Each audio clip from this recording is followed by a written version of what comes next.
따랐음이더라. 아멘. 경계하지 않은 장점들은 두 배로 약한 약점이 됩니다.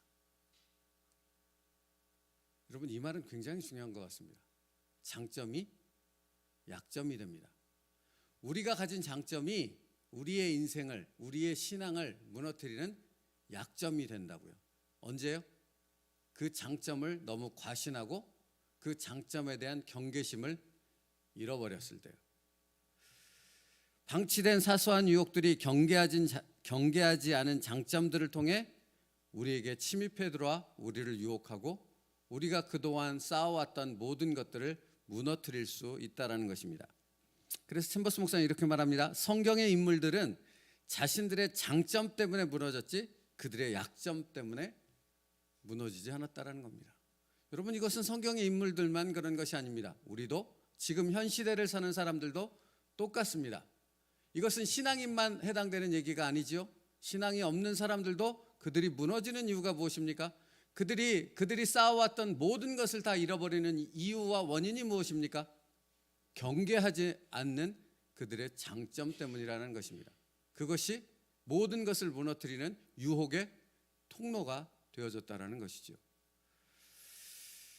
여러분, 오늘 본문에 이런 말씀이 있죠. 이는 그가 다윗을 떠나 압살롬을 따르지 아니하였으나 아도니아를 따랐음이더라. 요압은 다윗의 군대 장관이었습니다. 요지부동.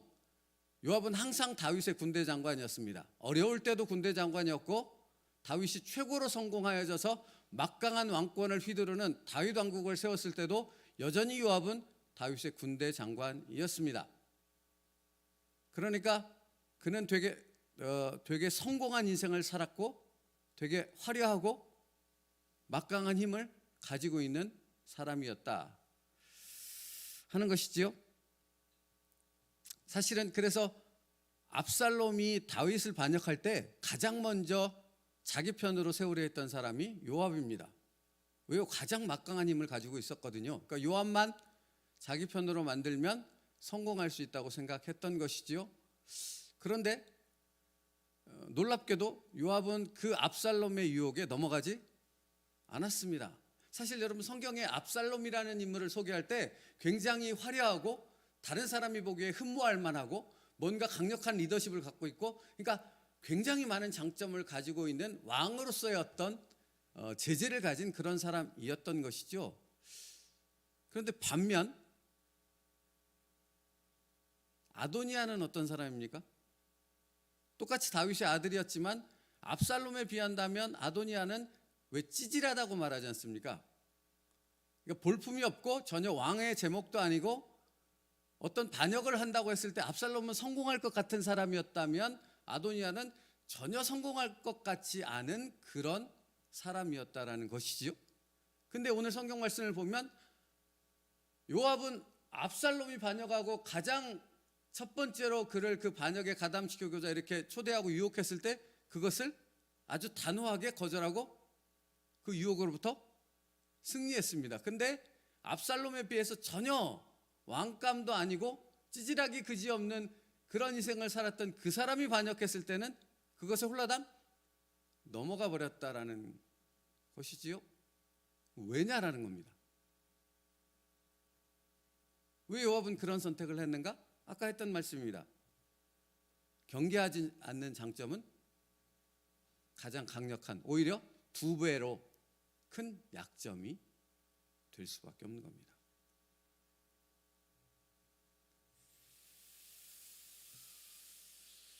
이것에 대해 챔버스 목사님이 이렇게 말합니다. 요압은 큰 시험을 이겨냈습니다. 그는 다윗에게 절대적으로 충성했고 진실했습니다. 그는 매력적이고 야망이 많은 압살롬을 따르지 않았습니다. 그러나 그의 인생 끝에서 그는 비열한 아도니아를 지지했습니다. 챔버스 목사님도 말하지 않습니까? 압살롬에 비해서 아도니아는 비열한 사람이었어요. 아무런 능력이 없는 사람이었어요. 그런데 요압이 언제 그 아도니아를 선택했는가? 챔버스 목사님 뭐라고 말합니까? 그의 인생 끝자락에, 인생 끝날 때요. 잘 지켜왔어요. 최선을 다해 지켜왔어요. 그런데 인생 끝자락에 자기가 가진 장점을 과신하고 자기에게 언제든지 자기 자신을 넘어뜨리려는 그 약점이 있다는 사실을 알지 못했던, 그것을 교만함을 가지고 있던 요압은 여지없이 아도니아라는 아주 비열하고 무능한 인간에게 넘어가서 자신의 모든 것을 망쳐버리게 되어집니다. 오늘 본문 앞에 보면 이런 말씀이 있어요. 그 소문이 요압에게 들림에 그가 여호와의 장막으로 도망하여 제단불을 잡으니. 여러분, 제단불을 잡는다라는 것은 이런 의미가 있습니다. 그러니까 죄를 졌어요. 자기가 도저히 살 수 없는 그런 상황이라고 판단했어요. 그때 자기의 목숨을 살릴 수 있는 딱 유일한 한 방법이 당시에 존재했어요. 그게 뭐냐면 성전 안에 들어가서 제단불을 잡는 겁니다. 그러면 어떤 죄를 졌을지라도 이 사람을 죽일 수 없는 게 당시에 율법이었어요. 이것은 무엇을 의미하는지 아세요? 요압이 자기가 가지고 있던 모든 경력, 모든 부, 성공, 모든 권한을 다 잃었다라는 것을 의미합니다. 아도니아를 선택함으로. 그래서 겨우 자기 목숨 하나를 건지기 위해서 제단불을 붙잡고 제발 나를 살려주십시오 하는 그 비참한 인생으로 요압이 전락했다라는 의미입니다. 그러면 왜 그런가? 왜 요압이 그럴 수밖에 없게 되었는가?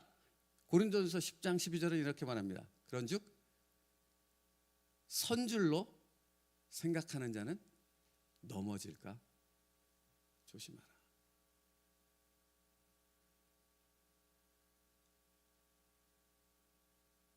여러분이 신앙생활을 얼마나 오래 했는가 하나도 안 중요합니다. 당신이 어떤 직분을 가지고 있는가 하나도 안 중요하다고요.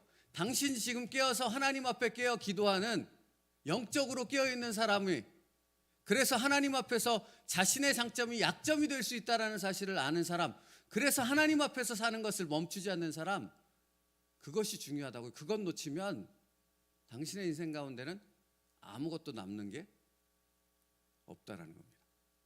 요압처럼 그 인생 끝자락에서 아도니아를 선택함으로 그 인생은 철저하게 무너졌지요. 누구인들 예외일 수 있겠습니까? 여러분, 지금 한국교회 목사님들, 성공했다고 하는 목사님들을 보십시오. 과거에 그렇게 칭송을 받았던 그분들을 보십시오. 무너지지 않습니까? 어찌 이것이 그들에게만 해당된 얘기이겠습니까? 여러분, 사실 고린도전서 10장 12절 말씀, 그런즉 선줄로 생각하는 자는 넘어질까 조심하는 부분은 앞에 있는 부분의 말씀을 읽어야 돼요.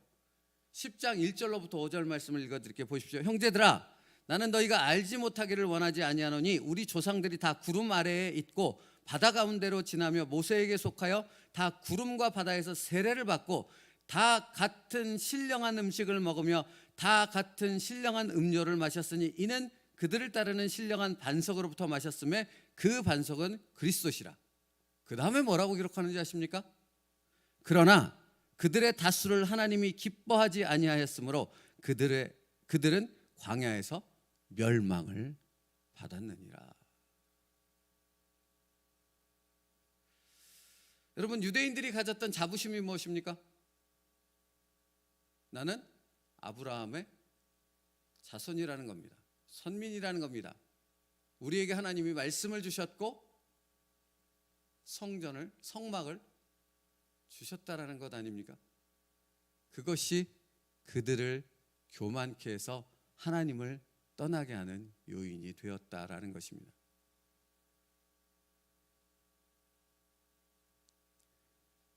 여러분이 그렇게 고집스럽게 살아가는 그 이유가 바로 이와 똑같은 이유 아닙니까? 하나님의 뜻을 대적하고 하나님께서 인도하시는 것을 거부하고 하나님의 말씀에 순종하는 것을 거부하며 살아가는 인생들의 모든 선택이 다 이와 같은 교만에서 똑같은 것에서 나오지 않습니까? 죽을 줄 알면서 선택하는 사람이 어디 있겠습니까? 요압이 멸망할 줄 알고 이처럼 비참한 인생으로 전락할 것을 알고 아도니아를 선택했겠습니까? 어떤 사람이 하나님의 말씀에 순종하지 않고 하나님의 뜻을 거스르며 살 때 내 인생이 지옥으로 떨어지고 나락으로 떨어질 것이라는 것을 생각하며 그렇게 그렇게 하나님을 대적하는 사람이 어디 있습니까? 여러분, 나를 볼 수 있는 오늘 이 시간 될 수 있기를 축복합니다. 나에게 주시는 말씀입니다. 내가 넘어질 수 있다고요. 내가 요압처럼 될 수 있다고요. 내 인생이 아무것도 아닌 존재로 내 모든 것들이 다 무너질 수 있는 그 유혹이 내 코앞에 있다고요. 내가 장점이라고 강점이라고 생각했던 그것이 나를 철저히 무너뜨리는, 하나님 앞에서 살아가지 못하게 만드는 그 유혹에 넘어가는 그것이 될 수 있다고요.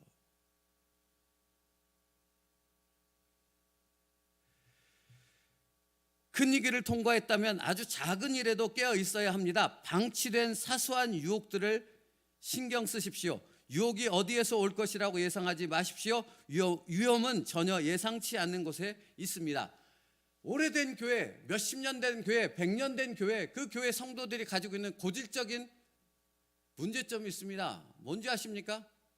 과거에 우리 교회의 영광은 이랬다는 것입니다. 하나님이 이렇게 축복하셨고, 이렇게 부흥을 주셨고, 이렇게 위대한 종을 주셨고, 이렇게 신앙에 어떤 은혜들을 주셨습니다 라고 과거에 그 초점이 맞춰져 있습니다. 그럼 현재는 여러분의 인생은 어떠시냐는 겁니다. 과거에 내가 하나님 앞에 이렇게 봉사했고, 과거에 내가 하나님 앞에 이렇게 은혜를 받았고, 과거에 내가 이렇게 잘 나가고, 그게 도대체 무슨 의미가 있냐고요. 지금 현재 하나님 앞에서 살아가지 않는다면, 내가 하나님의 말씀을 듣지 못하고 하나님의 음성 앞에 순종하지 못하는 인생이라면, 과거에 내가 어떻게 살았는가, 어떤 능력을 경험했고 어떤 성공을 거두었는가, 그건 아무런 의미 없지 않습니까? 작은 일에 충성하십시오. 작은 것에 주목하십시오. 거기서 하나님 앞에서 사는 지혜로운 믿음의 선택을 하십시오. 오늘 이 새벽이 중요한 것이 그것입니다. 이 짧은 시간에 드려지는 이 새벽에 드리는 예배를 하나님이 기뻐 받으시는 줄 믿습니다. 왜입니까? 지극히 보잘것없고 초라한 것이지만, 내가 하나님 앞에서 깨어있고 하나님 앞에서 살아가기에 믿음을 지키는 이 자리라면, 하나님이 이 예배를 통해, 우리의 기도를 통해 역사하실 줄 믿습니다.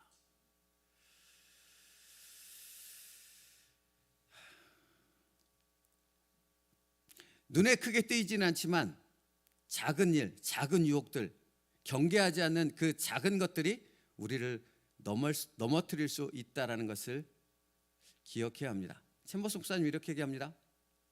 당신은 크고 강한 시련에서는 하나님께 충성해 왔습니다. 이제 그 믿음의 압류에 신경을 쓰시기 바랍니다. 이는 두려움으로 미래를 바라보면서 강박관념으로 자신을 샅샅이 살피라는 의미가 아니라 깨어 있으라는 말입니다. 그리고 이 깨어 있으라는 말은 무엇인가를 또 설명하십니다. 깨어 있으라가 무엇이겠습니까? 하나님 앞에서 사십시오. 항상 하나님 앞에 서 있는 것입니다. 여러분, 예배 시간에 조는 것은 무엇 때문입니까? 내가 하나님 앞에서 예배드린다는 것을 알지 못하기 때문인 것입니다. 맞죠? 오늘 이 새벽에 하나님 앞에서 예배드리려면 어제 저녁에 나는 이 새벽을 위해서 내 모든 삶을 조절했어야 한다고요. 언제나 코람데오의 삶을 살아가는 우리를 낼 수 있기를 바랍니다. 그때 장점은 여전히 장점이 되고, 하나님 앞에서 우리의 인생이 하나님의 축복 가운데 살아가는 그런 진정한 성도의 삶이 되어줄 줄 믿습니다. 말씀 마치겠습니다. 마지막 끝부분에 챔버스 목사님이 베드로전서 1장 5절 말씀을 인용합니다. 하나님의 능력에 의해 보호를 받으라. 이 방법만이 유일한 안전을 보장합니다. 입니다. 여러분, 근데 이 말씀 역시 앞에 있는 부분을 살펴야 돼요. 앞에 있는 부분에 뭐라고 말씀이 기록되어 있냐면, 너희는 말세에 나타나기로 예비하신 구원을 얻기 위하여 하나님의 능력에 의해 보호를 받으라입니다. 지금은 말세입니다. 우리는 말세를 살아가는 하나님의 성도들입니다. 그러므로 어떻게 해야 됩니까? 예수 그리스도의 재림을 기억하며 깨어 있어야 합니다. 오늘을 하나님 앞에서 살아야 합니다. 그렇지 않으면 우리도 요압처럼 그 인생의 끝자락에서 모든 것이 무너지는 그런 인생밖에는 될 수 없다라는 것입니다. 우리가 아까 불렀던 찬양, 마지막 3절에 이런 가사가 있습니다. 주님 다시 오실 날을 우리 알 수 없으니 항상 기도하고 깨어 있어서 기쁨으로 보좌 앞에 우리 나아가 서도록 그때까지 참고 기다리겠네. 무엇을요? 나팔 불 때 주님께서 나의 이름을 부를 그때를 바라보면서요. 깨어있는 여러분 될 수 있기를 축복합니다. 기도하겠습니다. 살아계신 하나님, 오늘도 하나님 앞에서 사는 하루가 되게 하여 주옵소서. 깨어서 주님 오실 날을 기억하며 그렇기에 오늘 하루를 어떻게 살아가야 하는지를 그 주님 오심을 바라보며 결정할 수 있는 믿음의 사람들, 하나님이 기뻐하시는 사람들 되게 하여 주시옵소서. 예수님의 이름으로 기도 올리옵나이다. 아멘. 찬송가 180장 우리 박수 치면서